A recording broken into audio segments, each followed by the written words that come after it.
With less than 30 days left until the launch of Zelda Tears of the Kingdom, Nintendo has released the final trailer for the game, with over 3 minutes of new footage and a grand total of 78 shots. This video is packed with content just waiting to be analyzed. The end of this journey is now within reach. Welcome to the final analysis of The Legend of Zelda Tears of the Kingdom.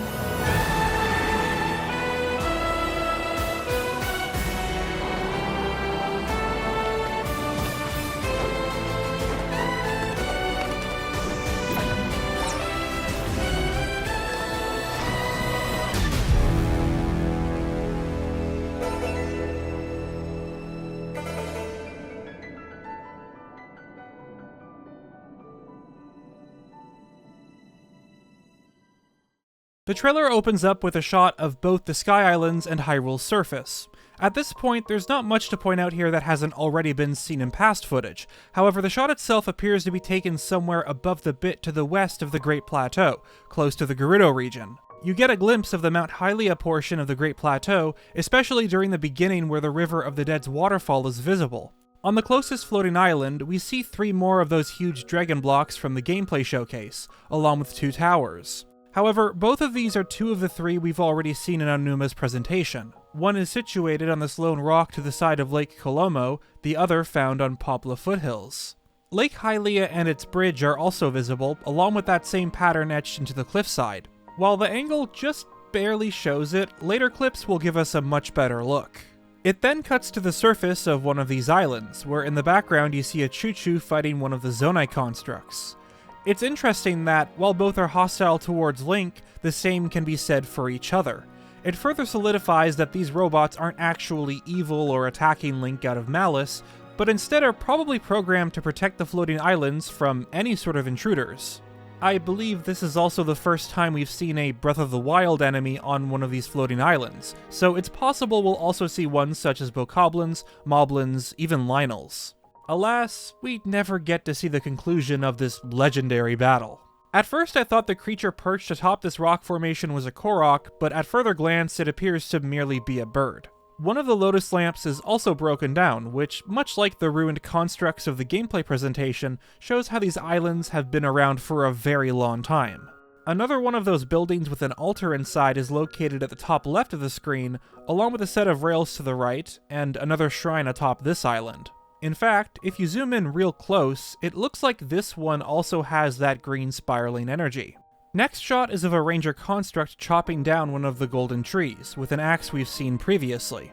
In the gameplay presentation, we also saw one tending to a sapling, so it all but confirms that their role is taking care of the Sky Islands. Plus, one of the definitions for the term ranger is a keeper of a park, forest, or area of countryside.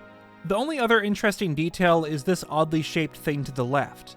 The music picks up with footage of Link diving downward in his ancient outfit, right beside the island shown off during Aonuma's gameplay presentation, as well as past trailers.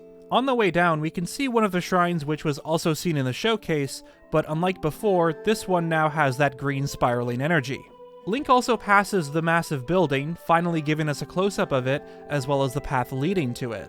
What's interesting is that it appears to be the same path Link is running down after opening the massive doors in the September teaser. Notice how as Link moves forward, we see 2 dragons carved into the side of the pathway, along with this archway at the very end. When you take a look at the location Link dives beside, these same details are present, an archway in the center, as well as several pairs of dragon heads protruding from the sides of the walkway. If you zoom in, you can also see the ones at the end, which line up with these 2 sets, with waterfalls between them. This might mean that the shot of Link opening the massive doors isn't being taken at the very beginning of the tutorial, but once Link has completed it. Perhaps the whole goal is to get inside of this building, followed up by some story-related cutscenes, in which Link then exits through these doors. But there's even more about this circular platform worth mentioning, so we'll come back to this point later. We also get a close look at the roof of the building, which sort of looks like an arena. Some stairs here connect the higher parts with the part at the center, and it looks like there's another circular platform in the middle. I'm sure this will have some significance to the story. One of the overall goals might even be to slowly make our way up this tower to the roof. Or perhaps this will be a building we repeatedly go back to throughout the course of the game. Another detail is the corners of this arena. It looks as if there are Zonai dragons with bodies extending up to the sides of the walls. Like every other trailer, Link is shown with 4 of 8 vials on his hip. This is consistent throughout the rest of the trailer, so I just wanted to quickly mention it here. The only time we've seen him with a different number was during the gameplay showcase where he only had 1. As the camera turns around, we get a look at numerous towers. Many of these were already present in the gameplay showcase, however the 2 worth noting are this one, which is on the side of Death Mountain. While it's hard to pinpoint a precise location, it's somewhere around this area, along with another one directly to the south of Hyrule Castle. If we line things up, it seems to be just outside of the walls of Castletown. This entire shot also reveals 3 separate Nazca line patterns on the ground. First is this one beside the pool of water, where the Ridgeland Tower once stood. Second is the pattern on the edge of the hillside touching Lake Hylia. And the third one is this pattern close to the Riverside Stable, which we talked about a lot in the last video. And it's probably the best angle we've gotten of it so far. In fact, if we rotate this design, it looks like some sort of creature curled up. And that's because it's one we've seen before. If this is meant to be the eye, and this part is the chin, the only thing which has these sorts of facial features is a Molduga. You can even match up the fins and tail, since those same protrusions on the body are in this pattern. In 2 separate parts of the shot, it looks as if there are circular borders around the ground. Perhaps these are holes connecting the underground to the surface, but it's too far out to know for certain. We also get to see one of those shrines at the bottom middle of the frame, and this is related to the next shot. The shrine Link lands close to is the exact same given the positioning, and this location is right beside the Riverside Stable. What may be part of the stable is in this shot, as well as the Nazca lines of the Molduga pattern. Since the green energy is no longer visible, this one seems to have changed states in between the 2 cuts, so Link probably activated it sometime before this bit takes place. It also confirms that we'll likely have a shrine paired with each stable similar to Breath of the Wild, given that there was also one beside the Dueling Peaks stable in the gameplay showcase. There's also this massive donut-shaped object close to Kakariko Village, and while this isn't the first time it's been present, later on we'll get to see what this structure actually is. Next is some footage of Link running through Hateno Village. This is being taken very close to the village's entrance, and while much of it is the same, some parts are different. The first thing you'll notice is all the mushroom-themed stuff. There's new structures which either resemble mushrooms or have mushroom patterns imprinted onto them, characters who look to be wearing mushroom hats, and most importantly, this building to the left of the general store. In Breath of the Wild, this was Hateno Village's outfit shop. Notice how both versions have the same shaped shirt above the store sign, however in the case for Tears of the Kingdom, its design was altered to fit the mushroom style. Some flags around the shop include what I assume is the official logo for the store, one of the shirts paired with a mushroom hat. Needless to say, this is all quite bizarre. Why mushrooms of all things? It's safe to assume that it'll sell some sort of mushroom-themed armor set, which may have some special perk similar to Breath of the Wild's outfits. I'm also guessing that this store is found exclusively at Hateno Village, and that each armor shop in Tears of the Kingdom will sell its own type of gear themed around the location. Breath of the Wild had many mushroom materials, so they may also be related to the shop, but I'm sure the answer will become obvious once we play the game. On another note, this means that we finally know what those strange lights were in the previous trailer, as they match up with the new mushroom structures. We also have confirmation that the dye shop is still around since you can see the test tubes hanging on the side of the building. The tower atop of Mount Lanayru is also present, along with these 3 trees that were part of one of Breath of the Wild's shrine quests. Following this, Link walks through a small encampment set up in the middle of Castletown. You can see numerous tents, a wagon, even a cooking pot. So while Castletown hasn't been restored, there do appear to be some signs of trying to rebuild Hyrule. What I'm curious about is if this site was already here, or if Link had some involvement in building it. Many people are hoping for a system where we get to rebuild Hyrule post-Calamity. Even something as simple as being able to temporarily make a camp with essentials like a campfire, or even some shops with basic supplies or weapons would add some extra depth to the overworld. However, Link seems to be the only one around this camp at the moment. It's also rather odd that they'd set up a camp right next to Hyrule Castle, but perhaps this was here before the castle rose into the sky. And once again, the tower at Mount Lanayru is missing. We still don't even know if they'll come up from the ground similar to the Sheikah Towers, or if they'll have some other method of appearing. The same can technically be said about the shrines. Speaking of the shrines, in this next footage, one is located right beside Kakariko Village. If we use Breath of the Wild as a reference, it's right on top of where Link is standing. The first thing you'll notice is that the giant donut-shaped landmass we saw in past footage is actually a piece of one of the Sky Island structures that has fallen down, along with many other smaller fragments. Most of the buildings seem to be intact, but part of me wonders if Kakariko Village will be abandoned. I doubt the villagers would want to stay in a location which feels like it would be unsafe to live in. At most, there may only be a handful of them staying in the village. You can see some scaffolding to the right as well as areas close to the fallen debris, so perhaps they're studying it. The trailer then cuts to a shot of Typhlo Ruins' entrance. At the moment, Link's running in the opposite direction, so perhaps he just finished exploring this place. This is the second time we've seen this set of ruins, and in both cases the darkness is no longer present. I wouldn't be surprised if this place has some sort of relevance to Tears of the Kingdom's story, especially since it's jam-packed with Zonai architecture. You can even see the swirl on the side of the dragon statues, along with these familiar-looking twinning snake pillars, and later a pair of owls. And again, the Hebra maze is still grounded. So does this mean it rises sometime later, or are the floating blocks somehow connected to the mazes, but different? Maybe a chunk of the labyrinth rises up, revealing that there's more to the mazes than what was seen in Breath of the Wild? And now that I look at it, these Sky Islands seem to be directly above the Hebra maze. It looks like one of those fragmented towers, so is this somehow related? And lastly, the storm cloud over Hebra is clearly visible in the background.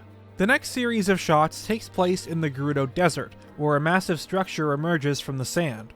First and foremost, this may be our first look at one of Tears of the Kingdom's dungeons, something that many of us have been asking for since the sequel's announcement. But is this an entirely new dungeon, or one that we've seen in past Zelda titles? Well, Twitter user defunkedpuma created this image comparing Breath of the Wild's map to this shot of the trailer. At the top, you can see Dragon's Exile, along with the Gerudo skeleton. On the left side is where Arbiter's Ground's ruins would be. So, according to this placement, the building is located somewhere between both arenas. It might not be at Arbiter's Grounds, but it's close enough to the point where an argument could be made that this structure is this game's version of the Twilight Princess dungeon. Another area that comes to mind is the Lanayru mining facility. Yes, Lanayru is its own separate region in Breath of the Wild, however, two bits of evidence suggesting that it later becomes the Gerudo Desert are the fact that, in Skyward Sword, it's revealed that the ocean transformed into a sand sea, as well as the fact that one of the insects found here is named a Gerudo dragonfly. And of course, the third option is that this building is something entirely different. But there is a shrine located within Breath of the Wild's Arbiter's Grounds, which makes sense if this is supposed to be a dungeon since you'd want to have fast travel points close by. The Gerudo skeleton is also missing, though it may be buried underneath the sand. I so hope that comes back as a boss or something, that would be so cool. Unfortunately, we can't pinpoint where the structure is without the use of a map, as it's within one of Gerudo Desert's sandstorms. I did notice this bit sticking out of the sand, however. Our close-up shot of this building doesn't give us much information, though it does kind of look like the mining facility. Next is some footage of Hyrule Castle, in which multiple pieces of the floating islands are falling from the sky. At first it seems as if this is the moment the castle moves upwards, however it's also possible that Hyrule Castle is already floating, and that the camera movement gives off the illusion of the castle ascending. Either way, the next shot is clearly taken after Hyrule Castle is suspended in the air, where even more falling debris is visible. According to the Nintendo UK site for Tears of the Kingdom, this event is called the Upheaval, so it has its own name, kind of like how Breath of the Wild's event was called the Great Calamity. Every single block shown has that same green energy found on the one Link uses recall on to get to the floating islands. At the bottom we see 3 Hylians and 4 Sheikah watching as the debris falls to Hyrule's surface, just outside of Kakariko Village. And another one of those construction spots seen in the gameplay demonstration is located to the left of this footage. At this point we don't see any floating islands, but it's safe to assume that this event is taking place right before they appear in Hyrule. In the next segment, we see the back of a mysterious figure standing before the Blood Moon. And when you look at their appearance, it's very similar to Skyward Sword's demise. The hair resembling tendrils of fiery red malice, a robe with what looks like a scaly texture, the figure itself having a heavy sort of build, and red-hot veins. So, could we actually be looking at Demise and not Ganondorf? Is it possible that both are in the game? Right before we get to see the face of this person, the camera cuts, but we do see what may be a horn. While it is possible, this is a topic I'll return to later. The inclusion of the blood moon may connect this shot to the ones in the past trailer, and the sheer size of it shows just how threatening this event is to the story. Nothing to say about this part because it's something we've already seen, however the next shot gives us a close-up of Link's right hand. I'm still wondering if the hand holding down Ganondorf fused with the heroes to save him from the corruption, or if it was only done to grant him the powers of the Green Hand. What's interesting though is the shot following this bit.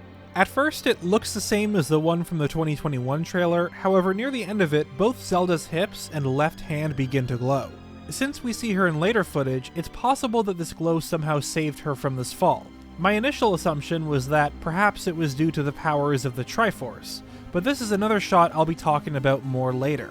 We return to the desert where Link is running towards a group of sandpits, located within the East Barrens. Either these will act as hazards for the player, or perhaps lead to secret underground caverns. These sandpits may also be occupied by enemies similar to Wind Waker's Mulgara or A Link to the Past's Swamola.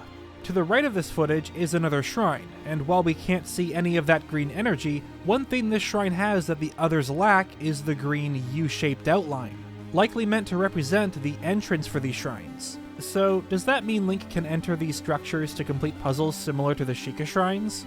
Well, it could be that Link just spawns inside of the archway whenever he teleports to the shrine, but assuming that these places will hold puzzles, it seems more likely that the shrines will act as portals, teleporting Link to wherever the puzzles are located. It may even send him to the distant past or a separate realm. I mean, we already have confirmation that some of these shrines will be on the floating islands, so it's not as if these structures will make use of elevators sending him underground. But what if I told you that this isn't the first time we've seen this green outline? If you look at the shrine in the background of this footage from the last trailer, you can actually see a green outline.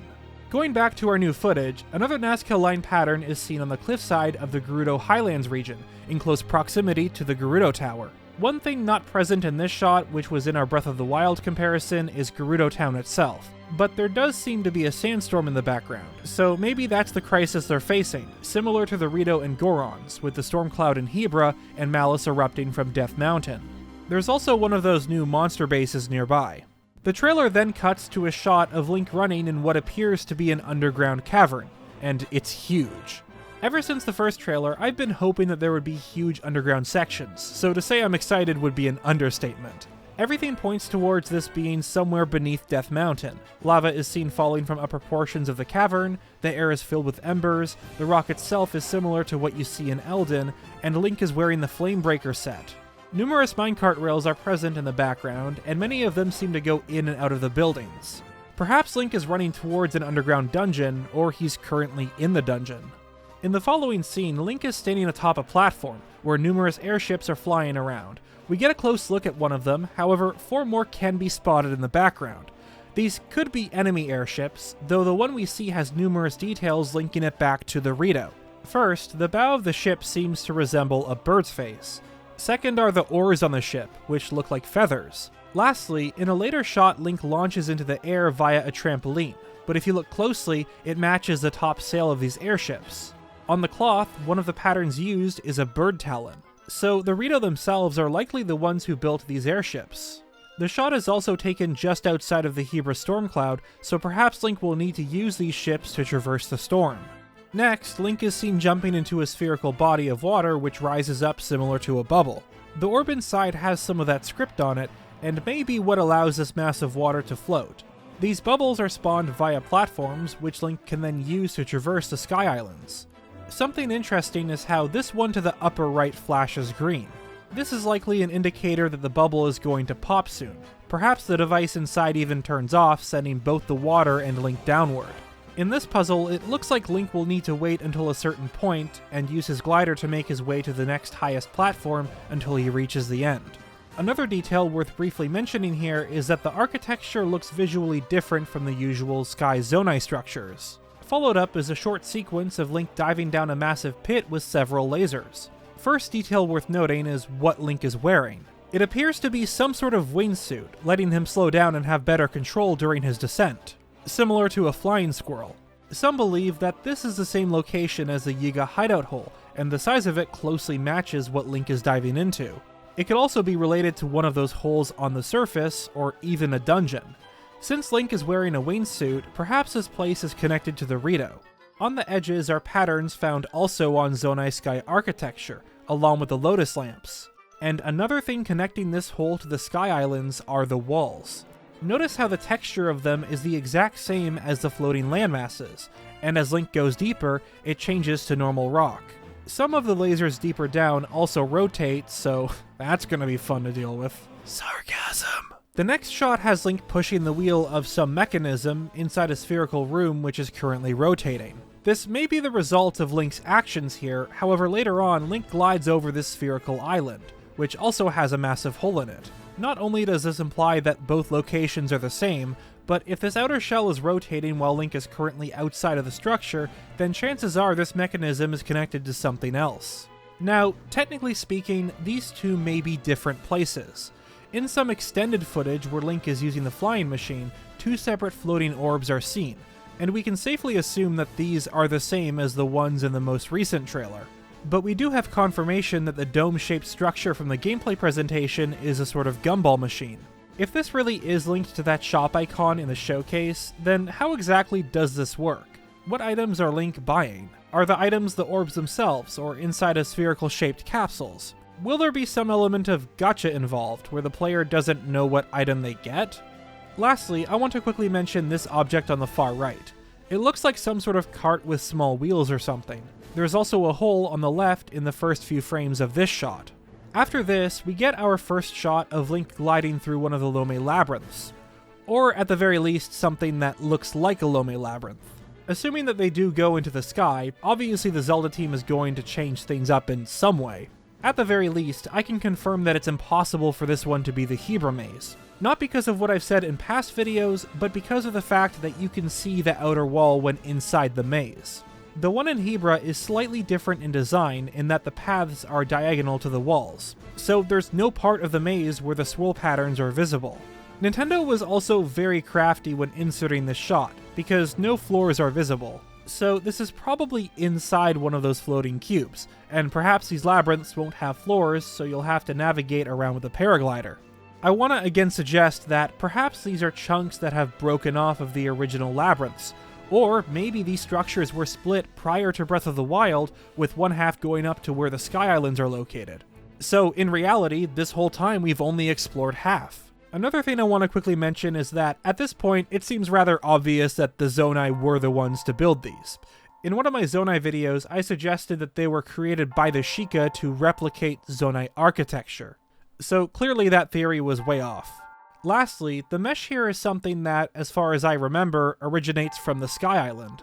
On the grounded mazes, locations are instead closed off by bars. This next bit is unrelated to this trailer, but something I forgot to add in my gameplay demonstration was how the floor here looks like one of those same mesh designs. So could this be an underground part of the floating island? Onuma did make that cheeky remark about being stuck in a cage and using Ascend. The trailer cuts to Fort Hateno, with Link riding Epona and twirling the weapon in his hand. Before anyone brings this up in the comments, it actually is something you can do in Breath of the Wild.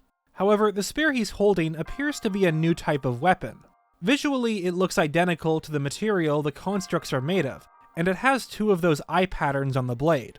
Either it's a singular weapon, or one that was fused together by Link.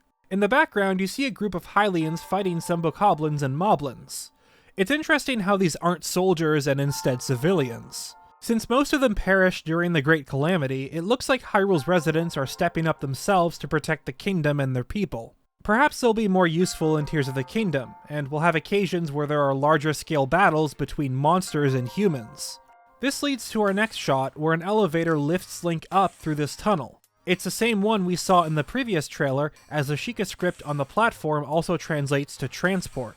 He's also wearing the same spool of wire held by the Guardian leg. If that's not enough proof that these shots are connected, the script on the walls translates to tower. So not only are these two of the same location, it confirms that this is the inside of those towers found all throughout the surface. As Link ascends, you can see that the wire is unraveling. Actually, this does bring up a good point. The way the wire is unraveled is a bit strange. Why would it be doing this if it's the elevator lifting him up? He's not being pulled by the wire, he's being pushed by the platform. This would only make sense if he was given the wire before he ascended, That would explain why it's unraveling as he goes up. But in this shot, the Guardian is holding that same spool of wire. At first I thought this was the top of the tower, but what if it's actually at the bottom? And that this sequence is taking place just before Link rides the elevator to the top. They may have also purposefully reversed this footage, and there's even the possibility of this sending Link underground. You can even see a bit of blue script on what may be the wall to the tunnel, showing that it actually is under this shot. Overall, I just find this sequence very bizarre. And we still don't know the purpose of these Guardian legs, aside from the one holding the wire. Do they even have a purpose? However, that's not the most interesting detail here. Plugged into this spool of wire is none other than the Sheikah Slate. Or, at the very least, the one we saw held by Zelda in this official art. I suppose we all got baited by Nintendo, who made us think Zelda would have it. Perhaps she does have it at the start and it's later given to Link, or he's given it by the Sheikah. Or it could also be handed to him along with the spool of wire by the Guardian legs. If so, what is its purpose? Maybe instead of having runes, its only purpose will be activating these towers to obtain map data, sort of like Breath of the Wild. In fact, when you think about it, I'm pretty sure the Zelda team would want to keep the camera rune for players to use. So perhaps its function is solely for map data and taking pictures. But this trailer ain't messing around when it comes to throwing new information our way, because we get a glimpse of a brand new character. One that should look familiar, because many of the features match the individual depicted on the mural in the September teaser. Some of the most notable details include a third eye, kind of like the Sheikah, you can even see the bulge here, along with hair flowing down past the shoulders, long ears with tassel-like objects connected to it, and just like the one on the mural, this being has two separate necklaces. The second one is just barely visible on the left and right sides of the body. Appearance-wise, many have compared it to a goat, but personally this looks more like a dragon. I believe there's also a section in Creating a Champion that mentions that the dragons have the faces of mammals or goats. Part of me wonders if this character is related to the dragon spirits of Breath of the Wild, or even the new fourth dragon present in the official screenshots and gameplay presentation. It'll be interesting if we get to interact with this dragon during the tutorial, and it may even speak to us. In the background, two other figures are also visible, however, like other things in this trailer, it's something we'll later return to. Aside from this next shot looking really cool, there's not much to say here aside from this big cherry blossom tree in the background. This bit of the trailer was captured at Stinger Cliffs, and you can see that this tree isn't present in Breath of the Wild. Followed up is a brief sequence of what I assume is one of Tears of the Kingdom's story bosses, a massive Zonai construct golem. And as amazing as this shot is, it's rather self-explanatory. Though it is very similar to Wind Waker's Godin boss in two different ways. One is how both emerge from the walls, and second is how this colossal robot is probably a guardian of sorts. It doesn't seem to be corrupted by Ganon's malice, similar to the smaller constructs. Wherever this is, it's pitch black in the background, so either it's in a dimly lit chamber or in some sort of underground cavern. We do see some Sky Island-esque architecture in the background, as well as some plants growing in on the sides, suggesting that this place has been left undisturbed for a very long time. Oh, and we do see more of that script on the edge here. One of the most perplexing shots, though, is this one, where Link is standing in a perfectly restored throne room of Hyrule Castle. It seems unlikely that they repaired this place following Breath of the Wild's events, since Castletown is still in ruin. And remember that this floor was broken entirely during the boss fight. And obviously this Link has the Tears of the Kingdom outfit and gear, so what's going on here? Well, one thing peculiar about this shot is the sparkles in the background. It gives off an otherworldly sort of vibe. This might be some illusionary realm, or a shot of the castle in the past. We can even go further with this idea and suggest that perhaps it's related to Link's recall ability. Something that many of us have been wondering about is what happened to Zelda after she fell down the chasm. Well, the next bit of footage reveals that not only is she still alive, but Zelda appears to be wearing a new outfit. She's in some sort of building, standing before what looks to be a fountain or altar. In the past trailer, we had a pair of shots with a figure extending their hand towards what I assume was Link's. Since this individual is wearing the same outfit, it means that this person is Zelda. The shot also appears to be at the same location. You can see the circular-shaped pedestal behind her, along with these moving parts, which we now know are wheels. My first guess is that this could be inside of that building located on the Great Plateau Sky Island. Some other details include the script plastered all throughout the room, the fact that both of these wheels are different in design. One of them sort of resembles a sun, and it's one of those mysteries that's driving me crazy because I'm sure there's some significance to this look. Along with some fountains in the background. There's a total of 4, but only 2 seem to be operating.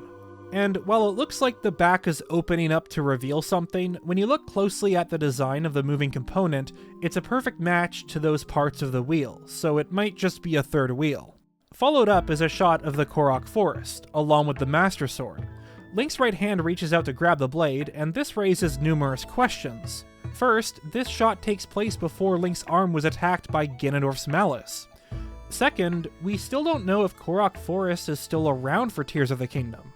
It might have been destroyed or even become a floating island. In most Zelda games, the Master Sword is returned to its pedestal once evil has been vanquished, so maybe Link put it back and retrieved it sometime later. Does that mean that this takes place before Link and Zelda find Ganondorf in the cave? It seems rather redundant to show us this a second time. It could be a cutscene version of when he gets it in Breath of the Wild, though the design of his sleeve looks more like the Tears of the Kingdom outfit. Well, it's possible that this is a flashback we'll later see in the game, something that will give us more additional context as to what happened before the two explored the underground caverns. 2 other shots give us a closer look at Zelda, along with the lower half of what I'm assuming is the previous creature.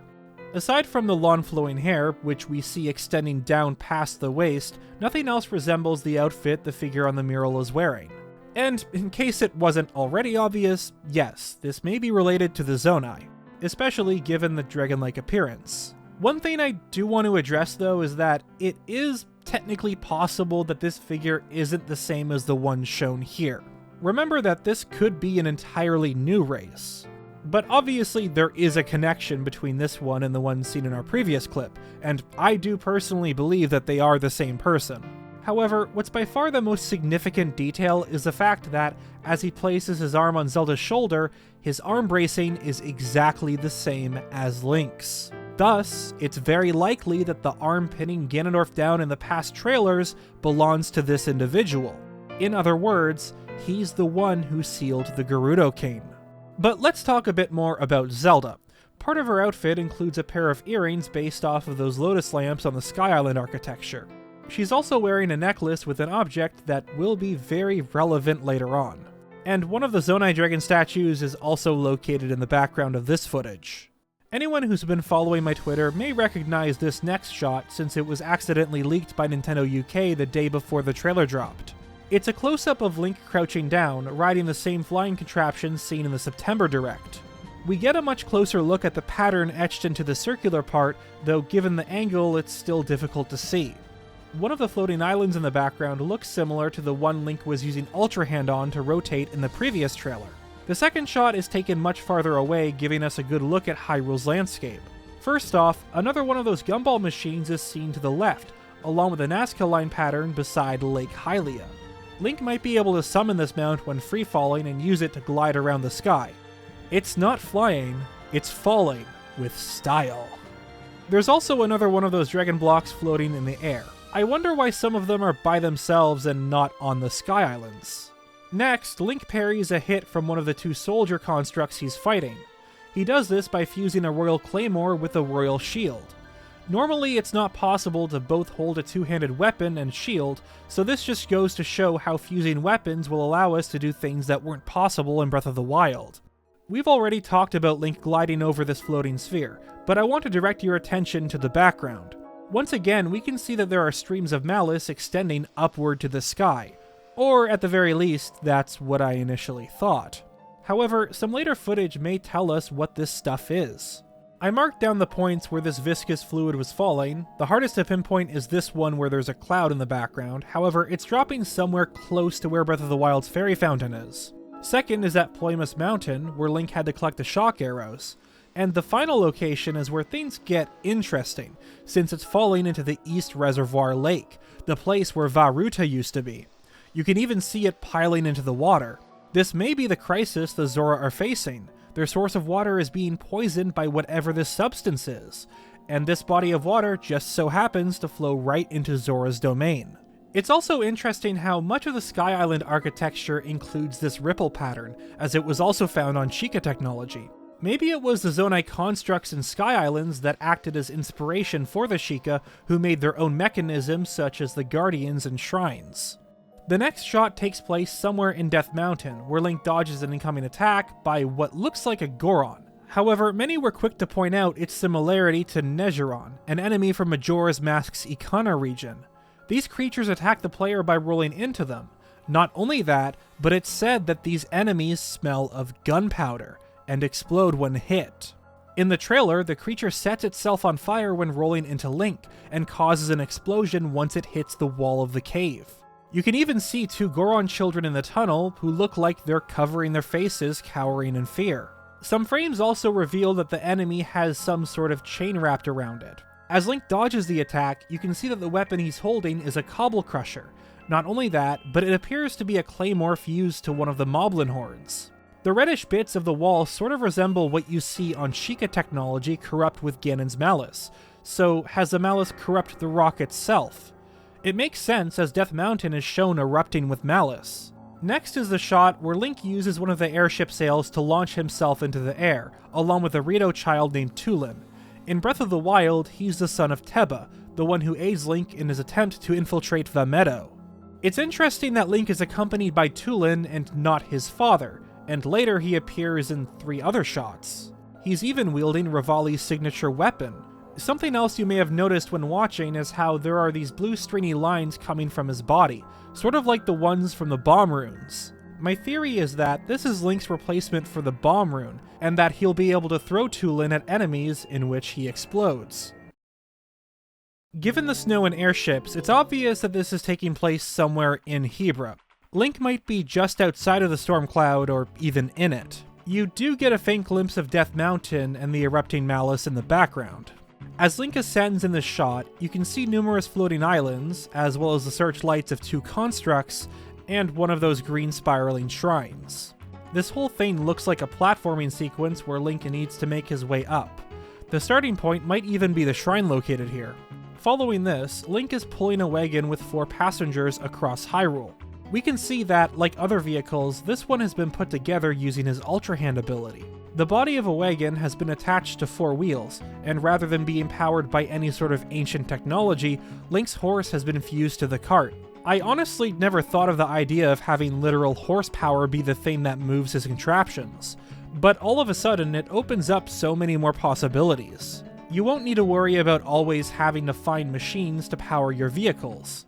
It also means we'll likely run into escort missions or something similar to an escort mission. This may even be part of the main story. Many of Breath of the Wild side quests were pretty dull, so hopefully Tears of the Kingdom improves on this.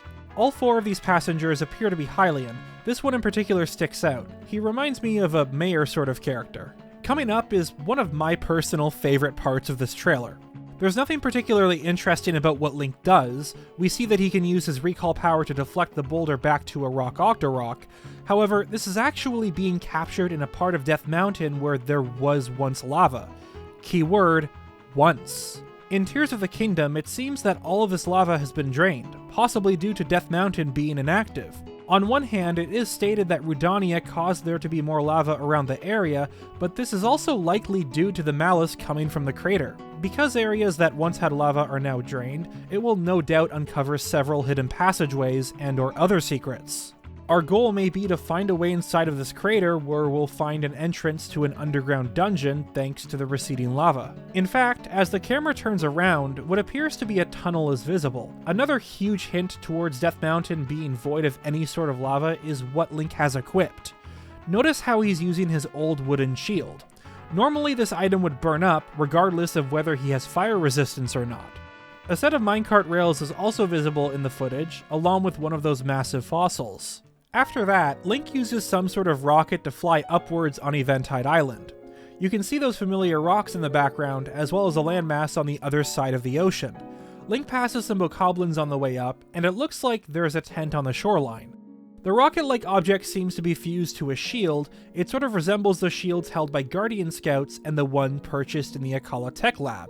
But rather than it being composed of blue energy, it's instead that green type. The bokoblin closest to Link looks like it has one of those backpacks filled with something.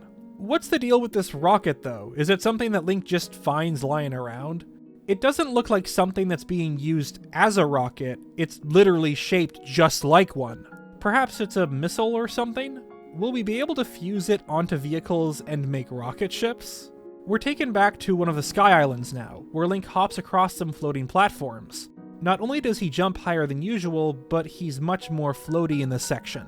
The gravity here is much weaker than it is elsewhere. In fact, Link also jumps this way when entering that bubble in one of the previous shots. It might be because of these platforms, since each one has one of those bell icons, a symbol that seems to be always paired with technology. Once again, you can see one of those bubbles flashing green as some sort of warning that it's about to pop.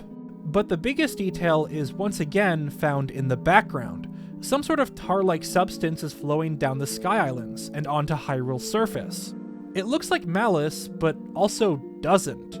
Regardless of what this viscous liquid is, chances are this is the stuff present in previous footage. It even has a bit of that uneven consistency when falling downward. Right now, it looks like Link is heading towards the source of it, probably to stop it from contaminating the waters below. Assuming that this is an issue found only in the area surrounding Zora's domain, perhaps that's why we've only seen a few shots of this stuff. Not only that, but in every case where we do see it, there's always 3. Just like this shot in the recent trailer where we pinpointed the spots this substance was landing. Also, I wonder if this is the same island we see here, as you can see that this stream is sort of landing on different islands, kind of like this shot. Also, I'm starting to think that the Hebra maze does rise partway through the game because this shot is being taken very high in the sky and you can again see the blocky bit on the bottom, and that might just be the ground where the maze once was? I keep going back and forth with this. The trailer cuts to footage of Link riding a minecart while fighting a new tier of construct, who's also in a minecart. We know this because it wears a different type of horn. Fused to the back of both minecarts are fans, meaning that we can use them to move along the rails. It also explains why these 2 items were on this part of Eldin along with a set of tracks that Link's grinding down. The Zelda team's expecting us to fuse one of the fans to the minecart and ride the rails. It looks like there's a bit of track on the bottom left that we'll need to rotate to connect the 2 halves, and this object may be a switch we'll have to hit to do so. Given all the lava and the fact that the minecarts have the Goron emblem on them, this is probably somewhere underground in Eldin. It might even be close to where these minecart rails are, since you can see the tracks here going through similar buildings. Another contraption may be visible here in the top right, although it's too far to make out. The construct fighting Link is wielding a new type of bow, and it looks like Link has 2 of the same type of spear fused together for some additional reach in his attacks. Near the end, we get a faint glimpse of that tree with a glowing green bulge, so either this bit is connected to the magma caverns, or it's a different tree. Either way, these underground segments look massive, and even underground, we can see some lotus lamps on the pillars. Followed up is some footage of Link riding a tall vehicle approaching one of the Stone Talos enemy camps seen in past teasers. He's fused the base to 4 wheels, along with 5 slabs of stone. At the top is the same steering wheel present on the car and flying machine. What's interesting though is the arm protruding from the side of the body. It's actually made up of 3 different components. First is this bit connected to what looks like a bigger rocket-shaped object. And at the end, what appears to be a weapon. In fact, I believe it's yet another one of those dragon heads. Something I forgot to include in my previous gameplay analysis involves this official piece of artwork on one of the Zonai constructs. I stated that it was holding onto one of those flamethrowers, but it's actually a sword fused to a flamethrower. However, Twitter user Josh pointed out that the dragon head looks as if it's modeled after Dinraal. Notice how there are 2 horns facing backwards, much like Dinraal itself. Plus, the whole red coloring scheme and the fact that this weapon spews fire makes sense as Dinraal is directly tied to fire. And when you look at the dragon head in this trailer, it's almost as if the top has 1 long horn, much like the design of Farosh. So, does this mean we'll see an ice-based weapon based on Naydra? Assuming that this dragon head is related to the one used by Link in past trailers, it also would confirm that these can be fused to not only Link's gear, but also his vehicles. Theoretically, you could make a car that spews out fire as Link mows his way through enemies. You can see how this arm only turns on partway through the clip. Now, whether this is some sort of cannon or sword is still unclear. Link also appears to be wearing a new outfit with some sort of headdress. It gives off ancient tribe vibes. Next, Link fires an arrow fused with a ruby towards an enemy encampment. We see the arrow catch on fire, and according to the lore, rubies are said to be imbued with the power of fire. So Link will be able to fuse gemstones such as topaz, sapphire, and rubies if he wants electric, ice, or fire arrows. I assume that it would also greatly increase the damage of this projectile. I mean, if not, it seems like a waste since you could just use chew jelly. Maybe Link will be able to retrieve this gem off the ground after he's fired it. At the moment, Link's horse has the knight's bridle and saddle equipped, and he himself is once again wearing a new set of armor. It's obviously not the one from the previous shot since this one's headpiece is different, resembling a pair of horns. There's also this sky island in the background which may have a shrine on it. The trailer then cuts to another enemy camp, where an arrow is fired at a contraption with multiple lasers. These spin around and destroy parts of the base along with the bokoblins. My favorite part about this footage is how it shows just how customizable these machines will be. If you look closely, each individual laser is coming from a separate component that's fused to the wheel. It also demonstrates how parts such as wheels or fans will have multiple uses. In this case, it was transformed into a deadly weapon. The lasers themselves seem to have a limited range as they cut off in the middle of the air. Part of me wonders if these lasers will damage Link himself. The color of the laser may indicate that they won't harm the player, unlike those which are red. One of the bokoblins is also carrying a backpack filled with red chew jelly. It's possible that killing these enemies will allow Link to pick up whatever materials they're holding. He might also be able to shoot it to create a fiery explosion. This other bokoblin is also wielding a stick fused to a stone. Next, Link is free-falling in the air alongside Tulin as some sort of monster lunges upward and attacks the pair. Unlike past shots, this one looks like it's being captured from the center of the storm cloud. The boss itself is coming from some sort of portal, and judging from the ice chunks, looks to be an ice goma of sorts. It has multiple eyes and legs, not unlike a spider. The area within the storm cloud itself may even be the boss arena. Directly underneath, you can see a few Rito airships. Link's also seen wearing another armor set, which looks like it's an ice-themed outfit. Not much to say here other than this shot looks similar to what we've seen in the last trailer. This might be an enemy death animation or one that's being spawned in. The next two shots are of Zelda looking at an object held in her hand. This is revealed to be a tear-shaped item. It's likely that this is one of the Tears of the Kingdom mentioned in the title. However, my other theory is that it's actually the tears of all the salty people who claim that Tears of the Kingdom was just DLC, bro. I don't know. It's one of those two options. Joking aside, it's also the item Zelda is wearing on her necklace in this previous shot. In the background, you also get a glimpse of the Master Sword. Rather convenient that the bit where it's damaged isn't in frame. This can also be said for a later shot when Zelda's holding it. I'm willing to bet that at the moment it is damaged. But this does mean that she somehow gets her hands on it following Ganondorf's awakening. Later we'll go into more detail, but for now let's talk a bit more about the tear. The engravings on it perfectly match the one representing the recall ability. So does that mean that each tier will be connected to a different ability, and that Link acquires these powers by collecting them? Well, that would mean he'd only be getting the recall ability when on the Great Plateau Sky Island, and this place was clearly designed with the intent of having Fuse, Ultra Hand, and Ascend from the start. As far as I remember, the website also straight up says that he's going to be given these abilities on the Great Plateau Sky Island. But maybe this is why Recall is the only one with a rune-like inscription, which many have compared to kanji. Perhaps there will be a difference between gameplay abilities and the ones found on tiers. Recall may even be the only one which gives Link powers. Honestly, it's a topic best saved for a later video. Lastly is Zelda's placement. User Luigi Bros was able to find this location, and it may surprise you. Right now, Zelda is on the Great Plateau, in close proximity to the Temple of Time. I promise that we will talk more about this later. The next bit of footage is edited in a way that makes it feel like one shot, but in reality it's two separate parts. The first takes place underground, presumably where Ganondorf is sealed.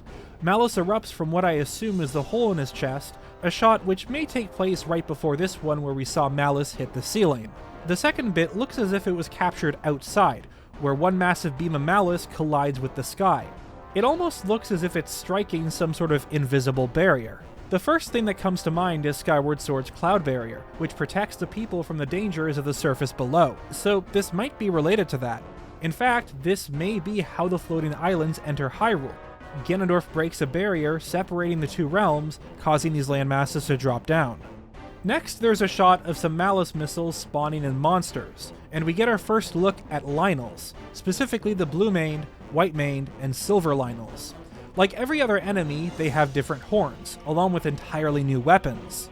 It's hard to make out what's the horn and what's the weapon, but I believe that these antler-looking bits are the horns.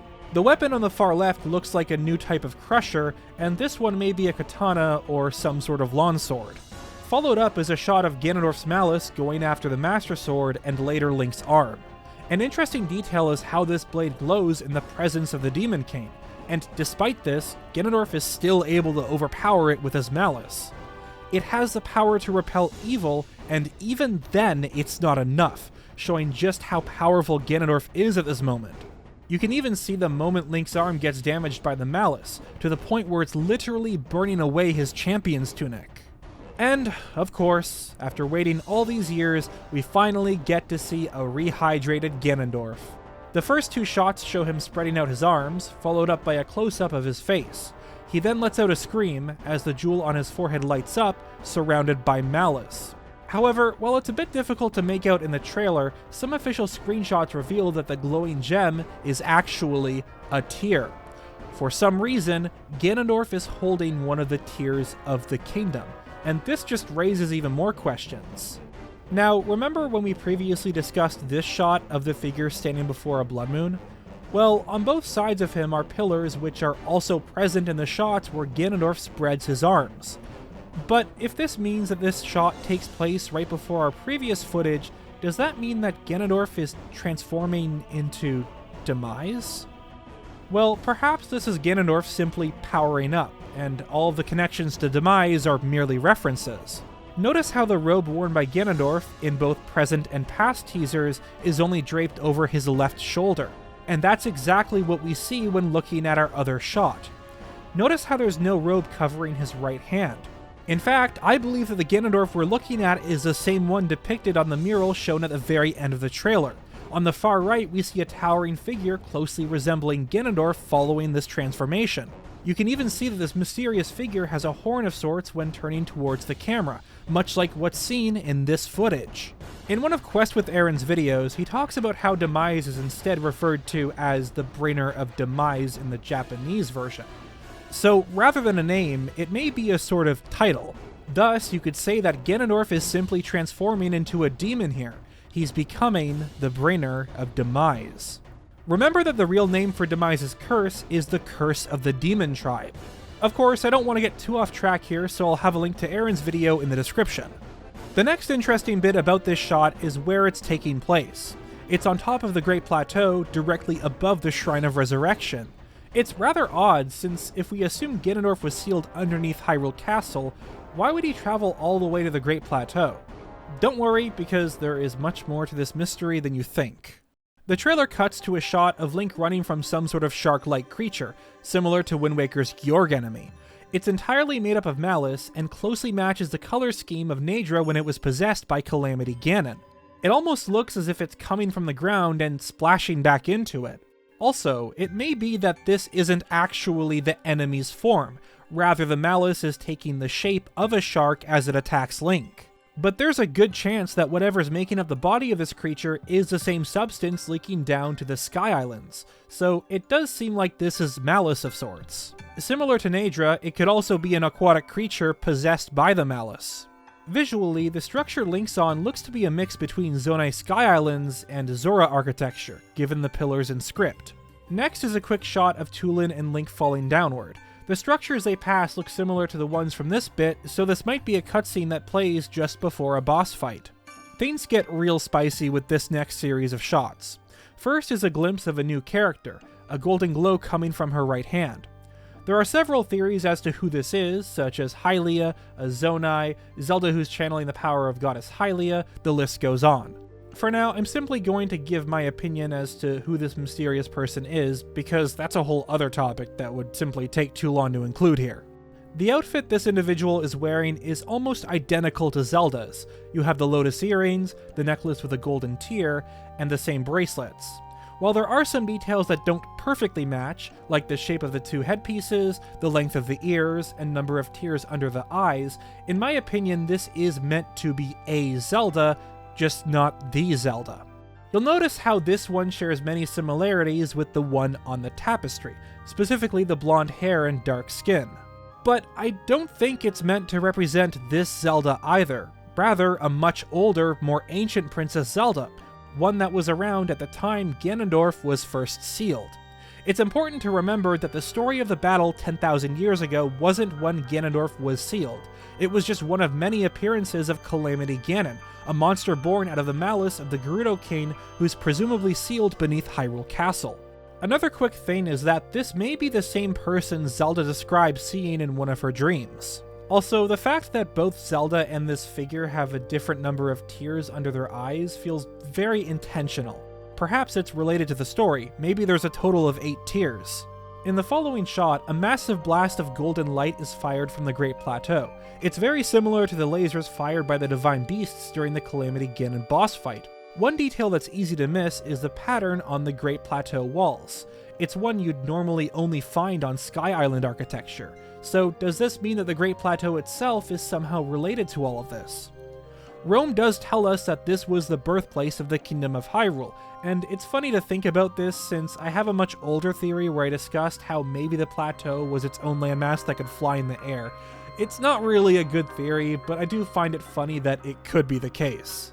And when we compare this to the previous shot, this person seems to be on the walls of the plateau, thus perhaps this golden light is them preparing to fire their beam.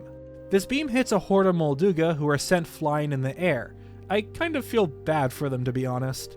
But something else worth noting is that these shots can be linked back to our previous trailer, where a group of Molduga were making their way through the Taubab grasslands. Standing on this part of the plateau gives the player a perfect view of this location, thus we can assume that this person is defending the Great Plateau from an onslaught of monsters.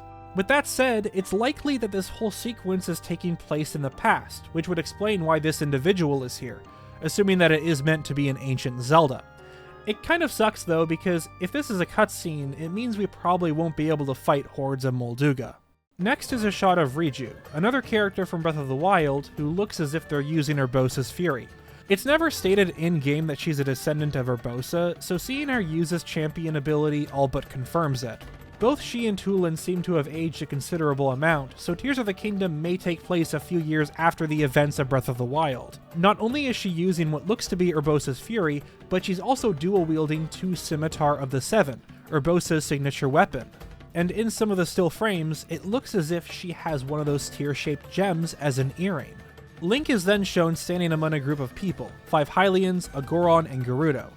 Aside from the Gerudo, who are already established as warriors, most of these seem to be mere civilians, and not soldiers. One's even using a bucket as a helmet. The blade of the weapon Link's holding sort of looks like the horn of this construct, which I theorized was one of the items in the gameplay showcase. It does make me wonder if we'll have cases where you fuse the handles of swords to monster horns to create usable weapons, rather than fusing already made weapons to each other. And many of the NPCs here seem to have unique weapons. The one on the horse has a banner attached to a spear, which might also be fused to a shield. And the blade of the weapons carried by these 2 Hylians sort of looks like the antlers of this Lynel, although it's hard to know for certain. And while the weapon used by the Gerudo is one from Breath of the Wild, it looks like it's damaged similar to this screenshot of Link fighting the Golem. It would be really cool if Link could assemble a party to fight alongside him or something. The trailer then cuts to a shot being taken on another one of the Sky Islands, only this time he's not alone. Beside him is none other than Prince Sidon himself. Like all the others, he too is wielding one of the champion's weapons. Not only that, but both of them are fighting yet another construct, and this one's headpiece is massive. It's less of a horn and more of a helmet. But the fact that Sidon gets the finishing blow means that this isn't just for aesthetics. Link's partner can also defeat enemies, and just like Tulin, a sort of stringy blue energy is coming from the body. It's possible that this blue energy is directly linked to characters who will act as partners, something that was also done in Wind Waker with Medli and Makar. Now, whether Link will actually be able to control these companions or not is unknown, though it does open up the possibility of co-op. But this is still a huge step from Breath of the Wild, since their usefulness only went as far as helping Link to get inside the Divine Beasts. Again, this architecture looks like a combination of Zora and Zonai Sky Islands, just like these past shots. But where exactly is this taking place? Well, this bit is shaped exactly like the tail fin from Zora's domain, although its color and pattern slightly differs. Plus, at this height, you'd think that at least some of the mountains in the background would be visible. So either it's somewhere high in the sky, with architecture similar to Zora's domain, or perhaps Zora's domain has moved upward. It's hard to tell since Nintendo could be simply hiding this stuff from us. But it's definitely located somewhere in Lanayru. In the background, you can see numerous elephant-shaped structures, one of which is shooting out water from its trunk. This may be related to a puzzle.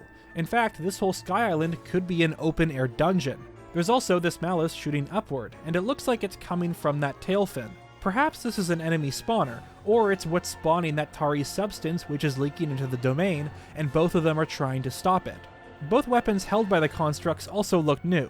One is a spear, and the other may be a claymore of sorts. I'm gonna go ahead and group up the next few shots since they all appear to be the same sequence. Not much to say about this first one, though judging from the expression on his face as well as the fact that his sword's drawn, he may be confronting a powerful foe. It then cuts to both Sidon and Riju, who prepare to charge at whatever's off screen. Another one of those tears is clearly visible, this time on the back of Sidon's left hand, and its engraving looks different to the one with Recall. However, two other quote-unquote champions become visible in the third shot. First is Tulin, who has his own tear attached to the left talon, along with a couple frames of the Boulder Breaker, Daruk's signature weapon.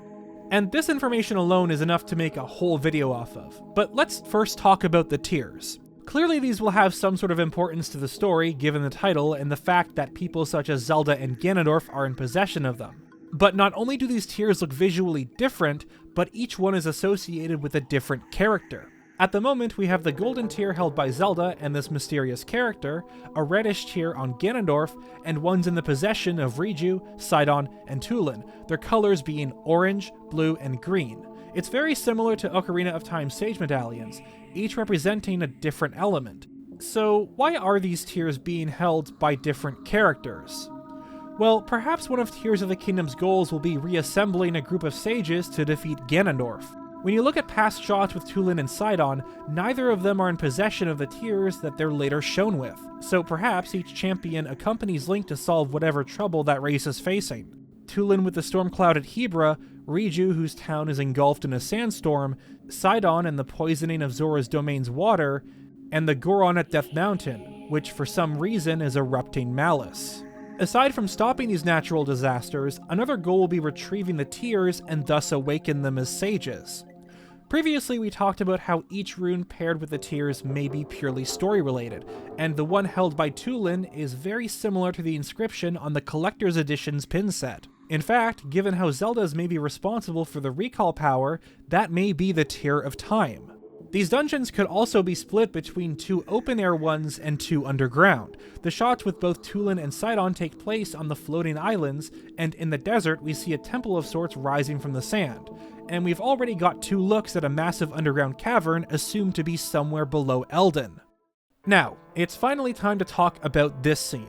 In the background, you can see two different characters. One clearly is a Rito since they have a talon, but there's also a green glow coming from the left leg. The same leg Tulin wears his tear. Now, this figure seems too big to be Tulin himself, so what if this cutscene is taking place in the distant past? What if this is the original group of sages who sealed Ganondorf, who later became the Calamity? The one to the right is hard to make out, although it does seem that they are wielding a Scimitar of the Seven. They also seem to be underground somewhere, and the particles of malice suggest that they're up against something evil. Even our mysterious figure here looks very beat up. This is also why I believe the one blasting away the Molduga is a more ancient Zelda. Since Tulin and this other Rito wear the tear in the same spot, combined with the fact that every other character has their own unique place to hold them, such as Riju's earrings, Sidon's left hand, and Ganondorf's forehead, Zelda wearing hers in the exact same spot as this figure suggests that it is also Zelda, since Zelda's always been connected to the sages. But this also raises even more questions. Did Ganondorf steal this tear, or was he for some reason a part of the Sage group? Will there actually be a twist where he's good in Tears of the Kingdom? There's also this gem on the back of the hand of this figure, but when you compare it to Zelda's, it looks way too big. But it does look like there are engravings in it. Finally, let's address the elephant in the room. Teba and Yunobo. It's true that Teba's son may have taken over because his father's passed away. However, there are several other reasons why we don't see him. Maybe he's taken over as village elder and is too busy to assist Link. Perhaps he's still recovering from the injury he received when he went up against Valmetto. I think it's too early to write him off as deceased. Yunobo's case, however, is very odd. Following the trailer, official art was posted for the 3 champions. Combine that with the fact that we never see who's wielding the boulder breaker, and it just raises even more questions. Is this going to be an entirely new Goron character? And if it's Yunobo, why hide it? At first I was leaning more to it being a new character, although I'm starting to lean back towards it being Yunobo. Either they're hiding him because he had some sort of glow-up, or it's related to the story. It may even have to do with the tears. Okay, tangent over. Back to what's shown in the trailer. Wherever this group is, it seems to be somewhere underground given the lighting and falling rocks. One thing different about Sidon compared to past footage is that he's actually wearing the same crown as his father. Does that mean that sometime during the game he becomes the King of the Zora? Did something happen to his father? Who knows? This next shot is edited as if it were a part of the others, but in this case, Link is on top of the Bridge of Hylia running towards the 3-headed dragon shown in the past trailer, likely a version of Gleeok. The weapon he's holding is very interesting. It looks like the crystal found on Nadra's body. Perhaps this is one of Nadra's parts fused to a weapon. It also makes sense in terms of combat. Fire-based enemies in Breath of the Wild are weak to ice attacks. We finally get a close-up of this dragon, and it looks incredible. Each head has its own malice eyeball, which may be one of its weak points, paired with large gaping mouths. But the thing that got me most excited was the moment it flew upwards. It's going to make it a much more interesting boss, since the arena isn't just limited to the ground. Near the end, it looks like it uses some sort of gust attack with its wings. However, I'm sure that this is going to be a recurring mini-boss, much like the Cube Golem. Followed up is a clip of Zelda holding the Master Sword, and other than it being a cool shot, nothing in particular is worth mentioning.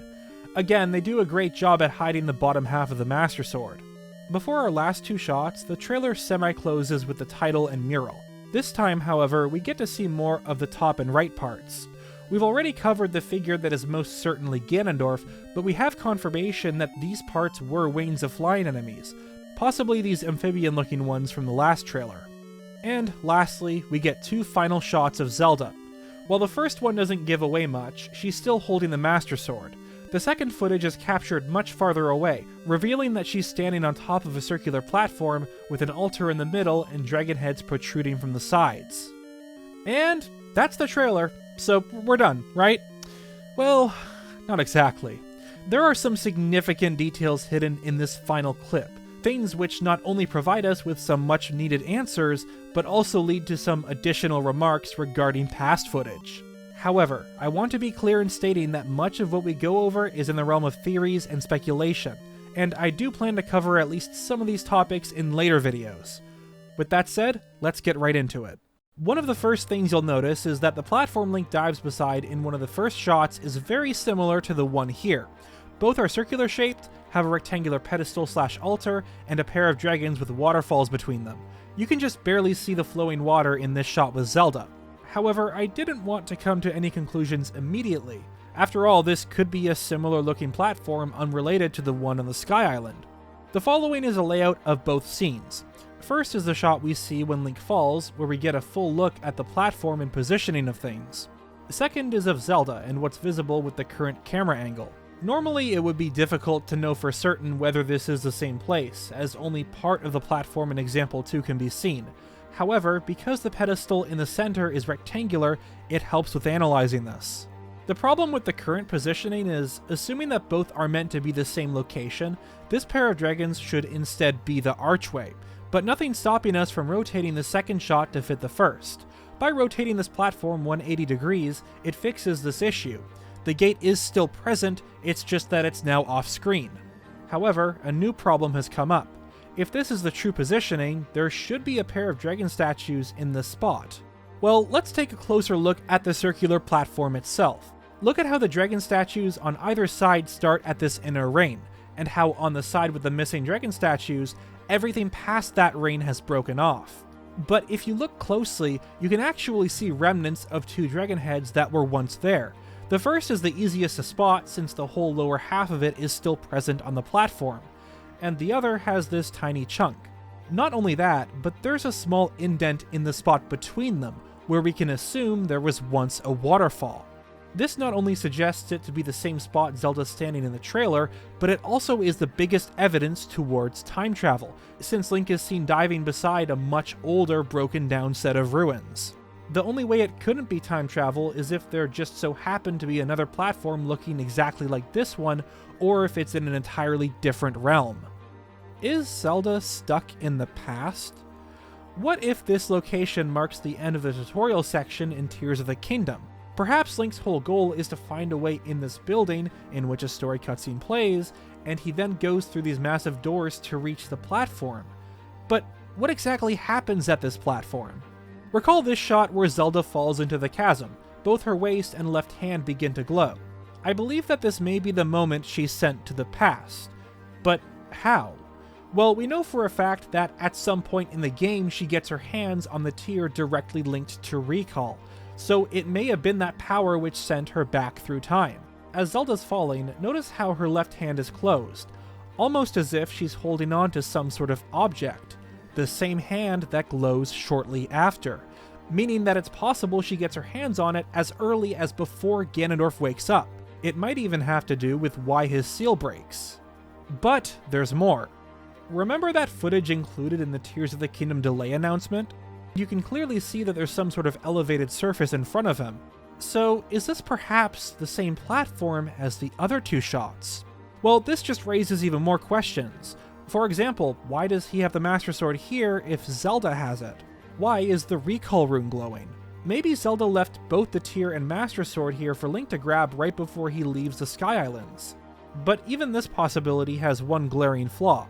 Link drops the Master Sword before jumping in to try and save Zelda, so it's probably still on the ground. Even if it did fall down with her, I doubt it would go with her back to the past unless she's holding it. So maybe instead they use the power of recall to have Link send her the Master Sword to the past where she repairs it. It would explain that glowing light and why he draws the blade. At this point, it's really difficult to theorize on it since the further we go with this idea, the more speculative it gets. One thing interesting though is it means that this platform was once on the Great Plateau, and sometime later it became a sky island. With that said, I am planning to make a whole video covering this theory. Alright, let's talk a bit more about Ganondorf. If this shot of him using the power of the tear to transform into this demise-looking figure is in the present, it makes you wonder why he's doing it at the Great Plateau.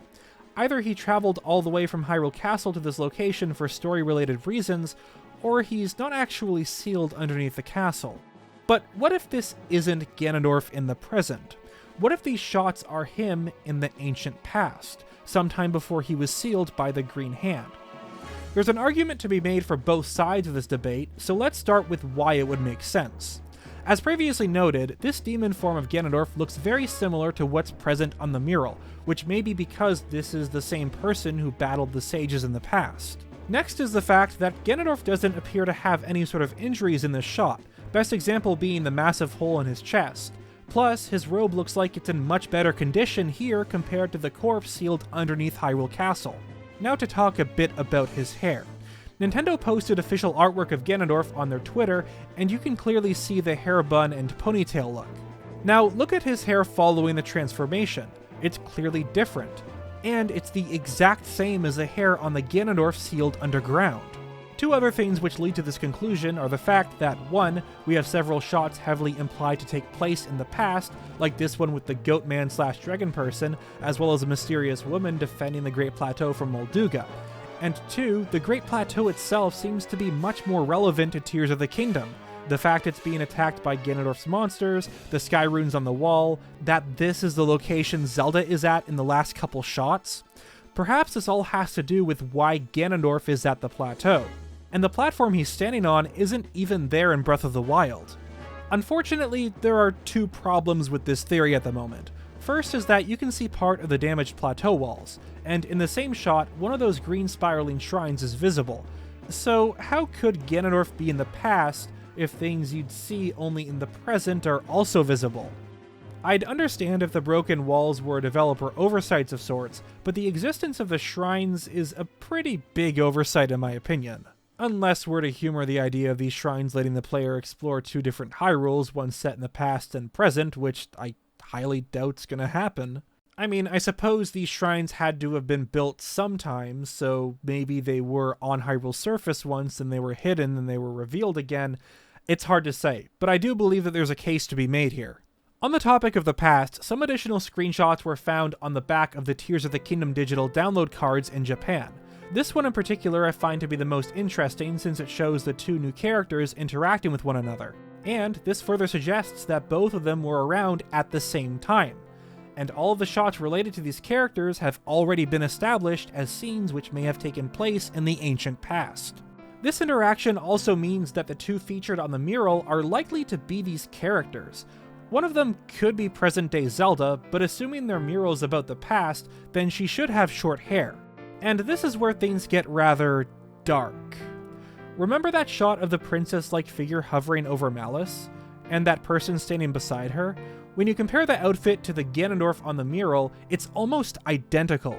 So does this mean that this ancient Zelda was sacrificed by the Gerudo King?